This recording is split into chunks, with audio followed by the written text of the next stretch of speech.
दृश्य। Director of education के बाहरी कक्ष। कमरे के बाहर उसके नाम और पद की तख्ती लगी है, साथ ही मिलने का समय भी लिखा है। एक स्टूल पर चपरासी बैठा है। सामने की बेंच पर रजनी और 3-4 लोग और बैठे हैं प्रतीक्षारत।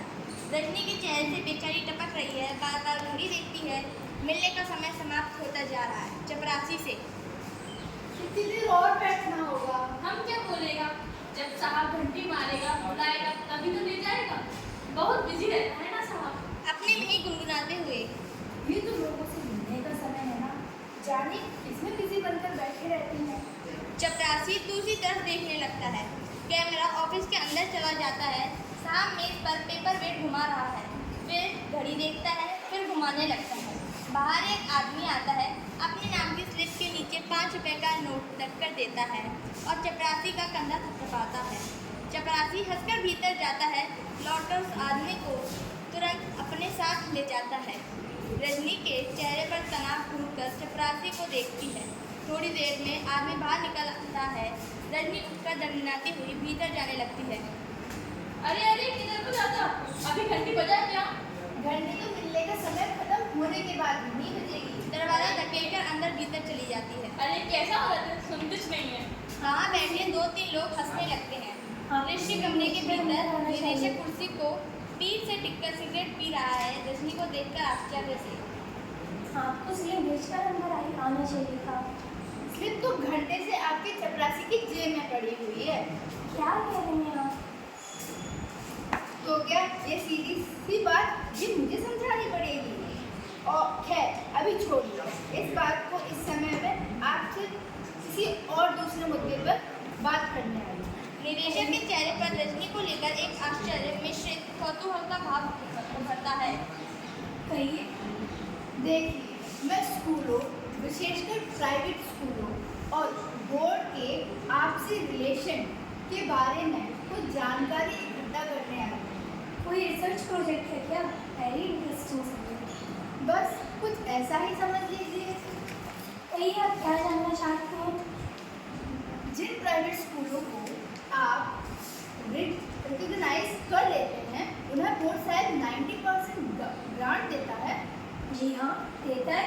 बोर्ड का काम ही यह है कि शिक्षा के प्रचार में जितना भी हो सके उतना सहयोग करें। It's our duty madam. जब इतनी बड़ी ऐड देते हैं तो आपका कोई कंट्रोल नहीं रहता होगा। ऑफ कोर्स, बोर्ड के बहुत सारे ऐसे नियम हैं जो स्कूल को मानने पड़ते हैं और स्कूल मानते भी। सिलेबस बोर्ड बनाता है, फाइनल ईयर का एग्जाम बोर्ड बनाता है। निदेशक के चेहरे पर नजर गड़ाता है। स्कूलों में आजकल प्राइवेट ट्यूशन का जो सिलसिला चल रहा है उसके बारे में, और जो ट्यूशनों के लूटने का धंधा चल रहा है उसके बारे में आपका बोर्ड क्या करता है? बड़े सहज भाव से, इसमें धंधे की क्या बात है? जब किसी का बच्चा कमजोर होता है तो तभी तो उसके माँ बाप ट्यूशन लगाते हैं। अगर लगे कि कोई टीचर लूट रहा है तो उस टीचर से ट्यूशन ना ले, किसी और के पास चले जाए। यह कोई मजबूरी की बात थोड़ी है। बच्चा कमज़ोर नहीं, होशियार है, बहुत होशियार है। उसके बावजूद उसका टीचर लगातार उसे कोसता है लेकिन कि वह ट्यूशन ले ले, लेकिन वह ट्यूशन नहीं लेता क्योंकि उसके माँ बाप को ज़रूरी नहीं लगता और वह नहीं लगता। जानते हैं क्या हुआ? मैथ का पूरा पेपर ठीक करने के बावजूद भी उसको सिर्फ 72 नंबर ही मिल रहे हैं। जानते हैं क्यों? क्योंकि उसने टीचर के बार बार कहने पर ट्यूशन ली। हेडमास्टर को एक्शन लेना चाहिए था ऐसे टीचर के खिलाफ। क्या खूब है, आप कहते हैं कि हेडमास्टर को एक्शन लेना चाहिए। अब हेडमास्टर कहता है कि हमारा रूल नहीं है, तब करेगा कौन? मैं पूछती हूँ कि ट्यूशन के नाम पर चलने वाले इस घिनौने रैकेट को तोड़ने के लिए दखलंदाजी नहीं करनी चाहिए आपको, आपकी बोर्ड को? चेहरा तमतमा जाता है। लेकिन हमारे पास तो आज तक किसी पेरेंट की इस तरह की कोई शिकायत ही नहीं आई। यानी कि शिकायत आने पर भी आप बारे में कुछ सोच सकते हैं। वैसे शिक्षा के नाम पर दिन दहाड़े चलने वाली इस दुकानदारी की आपके बोर्ड ऑफ ही नहीं, कोई चिंता ही नहीं। कैसी बात कर रही हैं आप? इतने इम्पोर्टेंट मैटर्स रहते हैं हमें। अभी पिछले महीने तो नई शिक्षा प्रणाली को लेकर कितने सेमिनार्स ऑर्गेनाइज किए। हो, इम्पोर्टेंट मैटर्स, नई शिक्षा प्रणाली।